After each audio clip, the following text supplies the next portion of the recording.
Gandhim Pushtivadanam Urvarukamiva Bandanam Mrityormukshiyamamritat.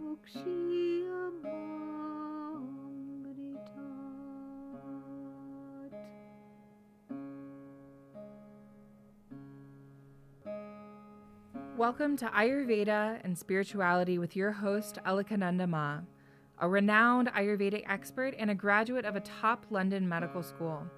She is the principal of Alundi Ayurveda Gurukula, a unique apprenticeship-style school in Boulder, Colorado. She is a spiritual mother, teacher, flower essence maker, and storyteller. Join us as we uncover the timeless principles of Ayurveda, discover practical tips for enhancing vitality, and explore the deeper dimensions of spirituality that intertwine with the ancient science of life. Hello, everyone. Welcome to our very first podcast titled What is Ayurveda? If you're new to Ayurveda, you're really going to need to hear this talk. It will lay the foundation for everything that's coming afterwards.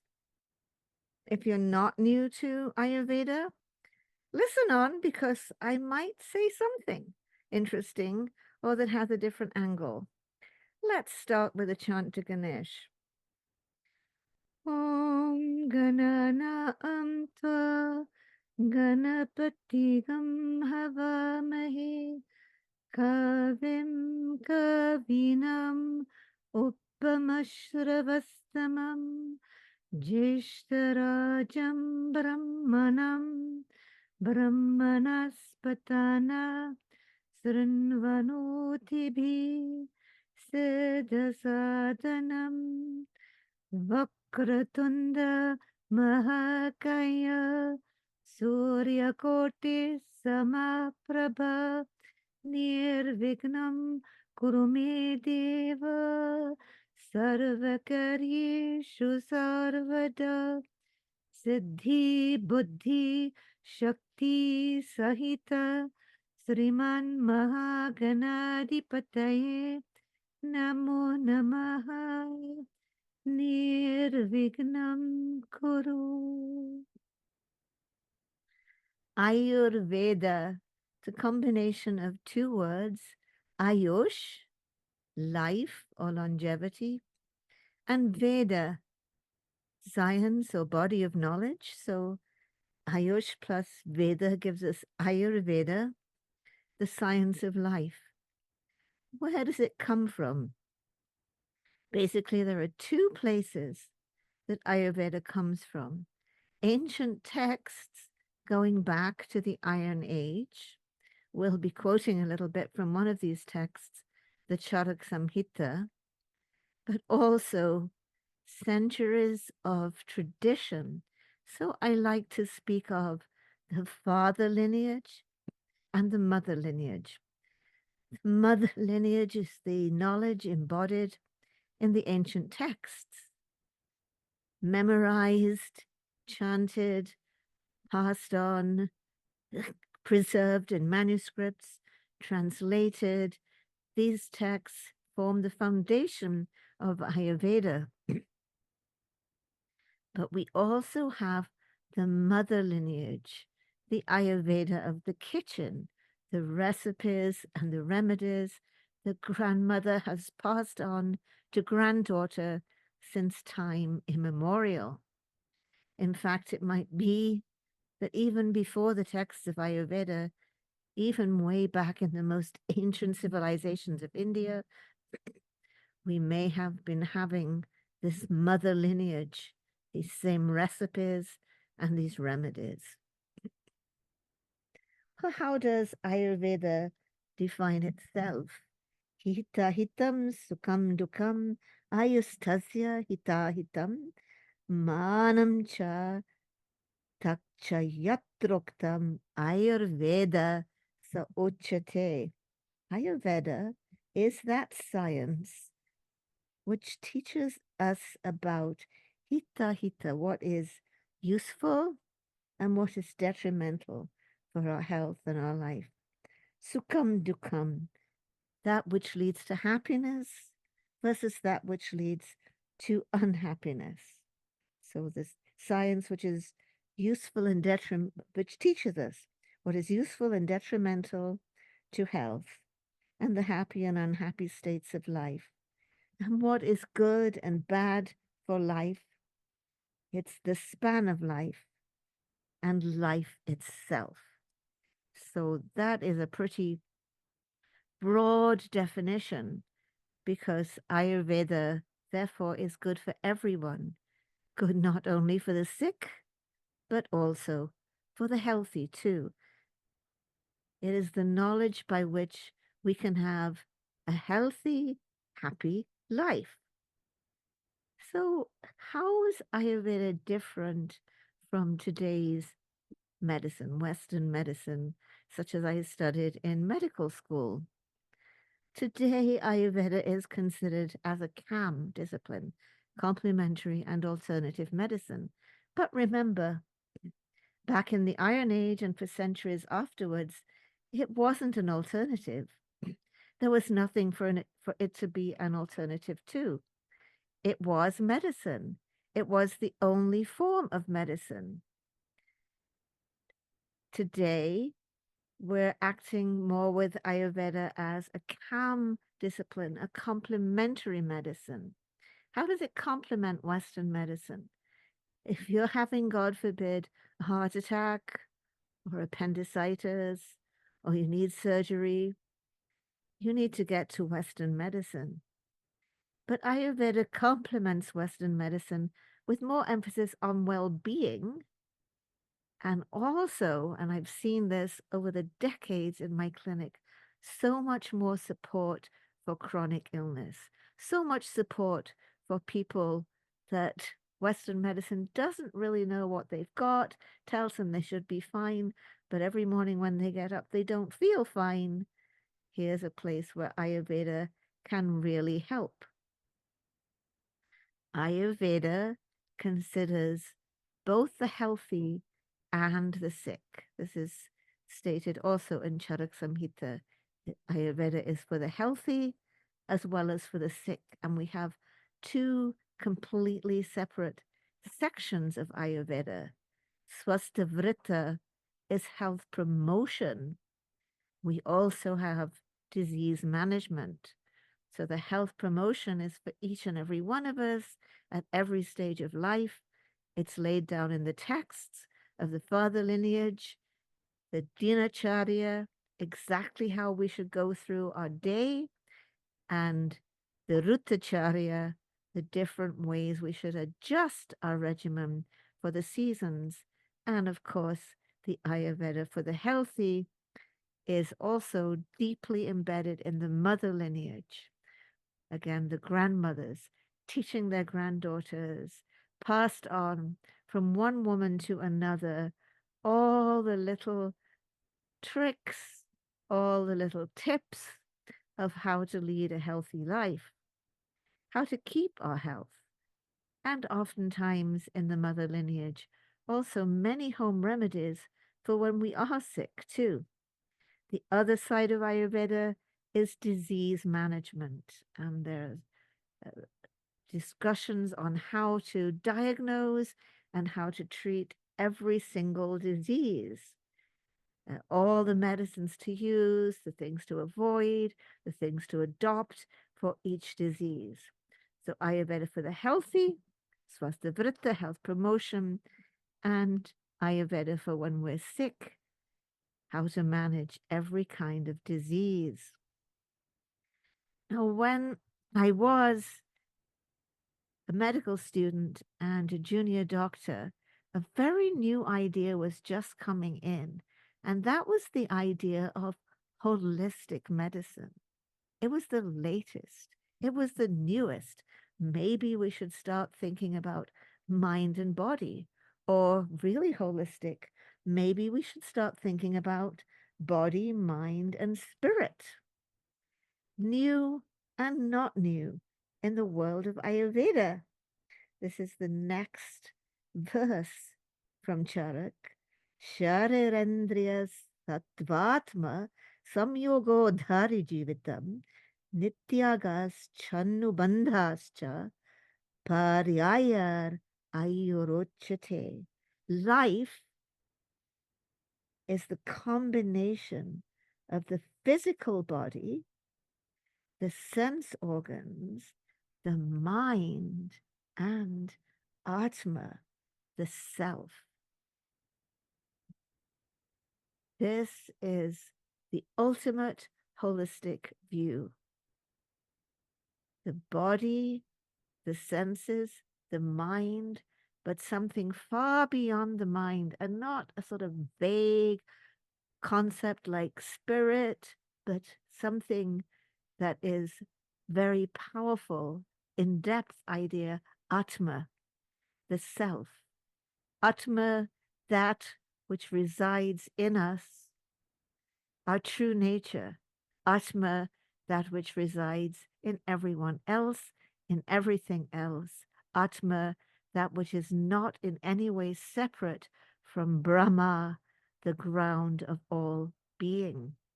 So, this is the most powerful type of holistic medicine when we think that our life is our body, our senses, our mind, and that which dwells in the body, that which dwells in the cave of the heart. So when we come to practice Ayurveda, this gives us an orientation to the spirit, to that which is truly spiritual. One of the questions that was asked of me in the Facebook group is, can you explain how an Ayurvedic lifestyle helps us orientate to spirit and why we benefit from such lifestyle and orientation? Well, we benefit from an orientation to spirit because that is the purpose of our life. We are not just here to live for a short while, eat, sleep, try to get by, reproduce ourselves, and go. There's much more to life, and that is our journey of recognizing our true self, our journey of coming into our true nature, Atma, the one who dwells in the cave of the heart. Atma, because Jivatma, the individual self dwelling in the cave of the heart, is not in any way separate from Paramatma, the supreme self, the dweller in everything. And Paramatma, the supreme self, is not in any way different from Brahma, the ground of all being. So this is a whole different type of medicine. I was taken aback when I started delving into Charak Samhita, because as a junior doctor and as a medical student, I had many questions that no one could answer. Questions like, what is life? What is death?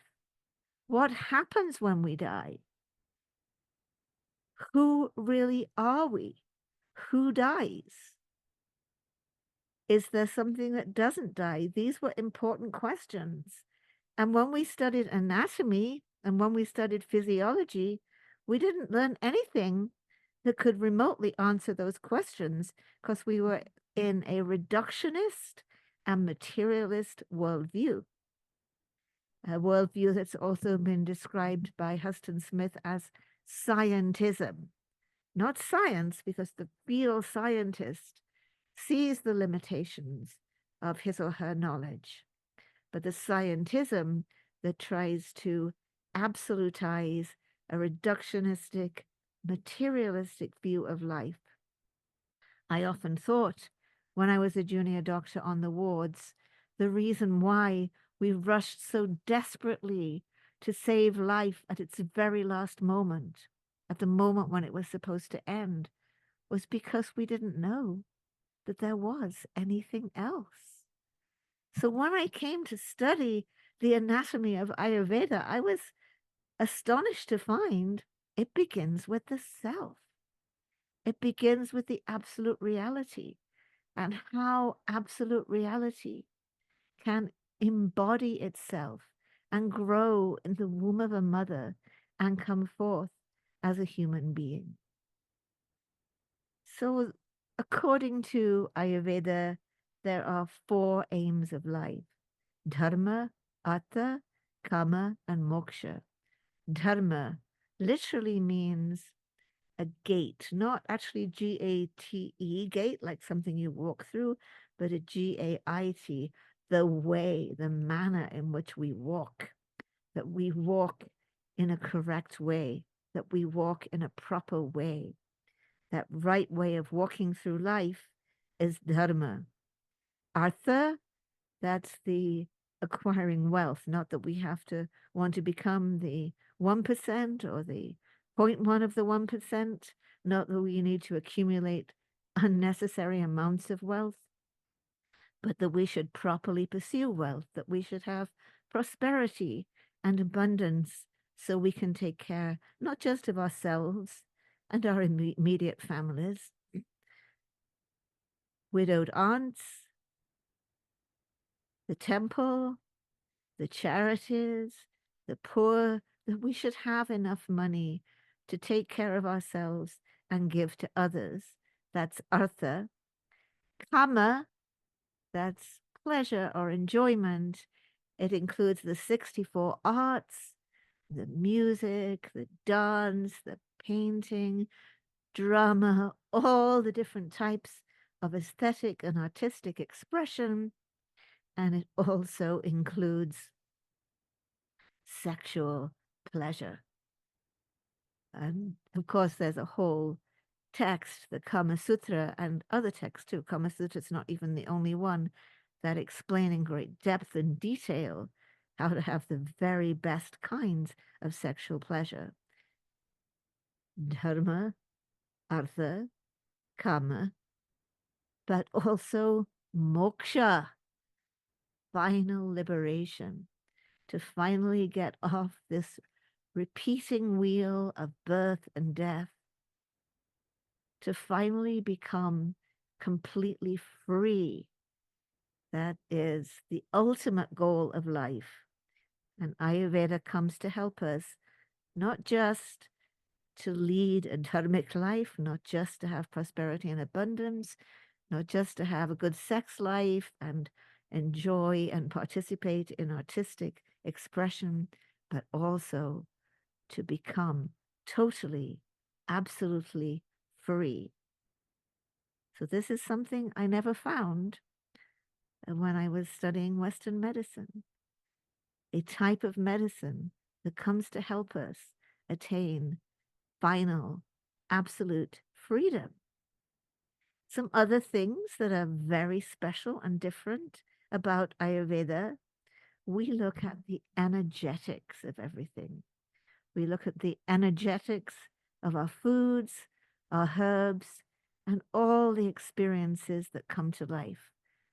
We look at everything in terms of the three gunas, sattva, rajas, and tamas.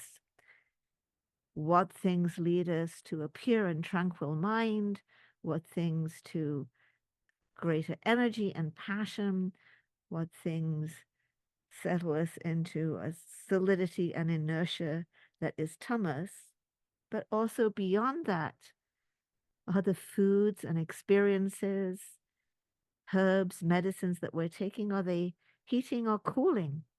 Are they light or heavy? Are they oily or dry? Are they static or mobile?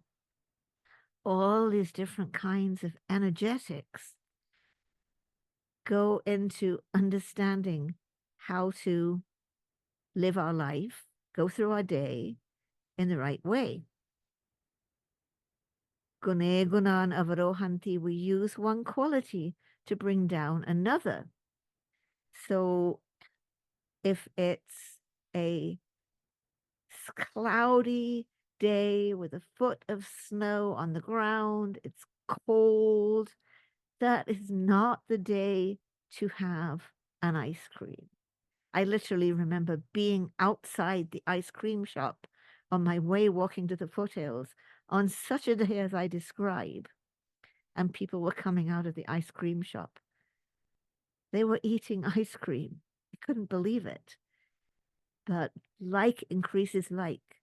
The cloudy, white, cold, snowy day, the cloudy, white, cold ice cream. We don't really want to be combining those. We want to introduce the opposite quality. Try to keep everything in balance. That's homeostasis. We can plan our day, plan our seasons, thinking about the energetics of everything. Another thing that makes Ayurveda very different from the Western medicine today is that it is, by its very nature, personalized medicine. Every time someone calls about clinic and says, does Alakananda Ma treat this thing? We give the answer in Ayurveda, we treat people, not diseases. Yes, we do actually treat the disease, but we don't treat the disease just all by itself. We treat the disease in the context of the person who has the disease. And that's pretty important. I have a goddaughter who was a very vata little girl. We'll explain about Vata Pitta Kapha in just a moment. She was always twirling, dancing, running around. And her mother came and said to me, I'm so worried about her because she got a cold and stepbrother also got a cold. And stepbrother took echinacea. Stepbrother's a chubby little cuffer kid. Stepbrother took echinacea and he's fine. And I gave my daughter echinacea and she got worse. Well, she would get worse because echinacea wasn't the right thing for her, because we have to treat the disease in the context of the patient. So that's a special kind of personalized medicine. So in Ayurveda, you've probably heard a little bit before about the three doshas. Three doshas, Vata, Pitta, and Kapha.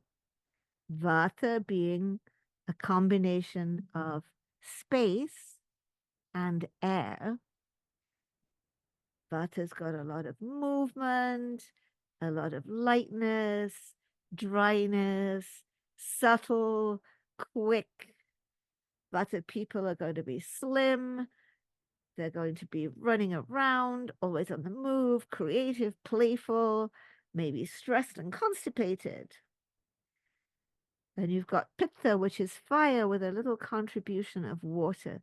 The watery gives the oiliness of the Pitta. And that's a person who's got more of that fiery nature, more heat, hot, light, sharp. That's something I find difficult about being Pitta, because I never want to be sharp. I'd like to have a sharp mind, but I'd rather not have a sharp tongue. But sometimes it just happens. Oh dear. Oops, whoops. I didn't mean to do that. Pitta's light and sharp and a little bit oily, having a little bit of a fleshy smell, but it's the warmth of Pitta that's really important with that fieriness. And then we've got the Kapha, a combination of earth and water, sort of like clay, sticky, heavy, cloudy, dense, soft. So the Kapha people's got to have the bigger body, Pitta people are going to be in the middle, Vata people are going to have the lighter body. Your Kapha's got to be walking their large dog to get plenty of exercise and then going to work in the garden. The Pitta person, well, I don't know about all Pittas, but I do love my cat. Cats are very self-possessed and they're nice friends for Pitta people. Pitta's going to be reading and studying and figuring things out and in doing activism and high-minded things. And Vata maybe they're going to have their little chihuahua. Vatta's kind of like a chihuahua. And they're going to be off running and playing, and they're going just I like to use the phrase buttering around, aimlessly going here and there. When I do go out by myself, I go from A to B. When I do go out with my beloved, with Sadananda, who's Vata, we can set off with no particular purpose. It might have been said as, would you like to go for a short walk? And 2 hours later, we've leafed through every photo album in the bookstore. We've gone here, we've gone there, we've talked to this person, we've butted around. So in Ayurveda, we use a Prakriti Vikriti paradigm. The Prakriti is your ratio. You have the most Vata, what's the secondary one, what's the least? Do you have the most Pitta? Do you have the most of Kapha? Sometimes you can have a pair of them that are the most. That's your Prakriti, that's your constitution. Throughout the life, your constitution isn't going to change. But then there's your Vikriti, which is a current state of imbalance. And it's just a fact that most of us do have some kind of imbalance. And we could get out of balance with a home dosha, like I'm Pitta, I could become Pitta provoked. But I also could become Kapha provoked in spring. I also could become Vata provoked in fall or at different times of life. I probably was more Kapha as a kid. Then I came into my Pitta time of life. Now I've headed into the Vata time of life, the old age of tremors and cracking joints and so on. Old age being the Vata time of life. So any of the three doshas can go out of balance for any person at any time, given the right factors, seasonal factors, genetic factors, time of life factors, depending on various factors. Any of the doshas can go out of balance at any time. So for something to have that word around it, Ayurvedic, it means it's a type of personalized medicine that takes into account a person's constitution, prakriti, and their current imbalances, and looks at everything in the context of the individual. Sometimes we like to grandly use the word Ayurvedic because that remedy or that food or that recipe has come from India. Which, yes, there's centuries and centuries of Ayurvedic tradition that have been nurtured in India, so it makes some sense. But Ayurvedic really means holistic view of health, supporting all the four aims of life, considering the energetics of all our foods, herbs, and experiences, and a personalized medicine that looks at life through the lens of the Prakriti Vikriti paradigm and brings balance to the three doshas, the type of balance that is right for that individual. So again, in summary, Ayurveda is Ayush plus Veda, Ayurveda, the science of life. It comes from ancient texts dating back to the Iron Age, and we've read a couple of verses from these ancient texts, but it also comes from centuries of tradition. In my worldview, Ayurveda has a father lineage and a mother lineage. Today, Ayurveda operates as a CAM discipline, complementing Western medicine with more emphasis on well-being, more support for chronic illness. But Ayurveda is important for the healthy as well as the sick. It's very important to do the health promotion so we won't have to spend as much time on disease management. And Ayurveda is a personalized medicine, thinking about the individual and their constitution and their balance of three doshas. So that is it. for today. Next time, we're going to be offering a talk from our archives, The Mother's Awakening in the Age of Aquarius. This is a very important talk that lays a foundation for everything that's coming after it. Let's finish with a prayer for the peace and well-being of all. Sarve bhavantu sukhina sarve santu niramaya sarve bhadrani pashyantu ma kashid dukha bhag bhavet ma kashid dukha bhag bhavet. Om Shanti Shanti Shanti.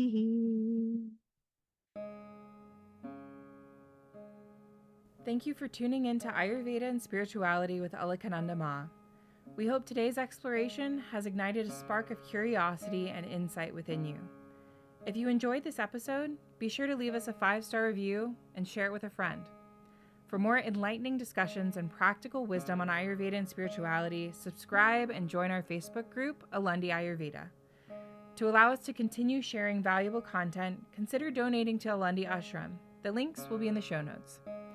Until next time, may you walk the path of Ayurveda with grace and embrace the light of spiritual wisdom in your journey. Trayambakam yajamahe Sugandhim pushtivardhanam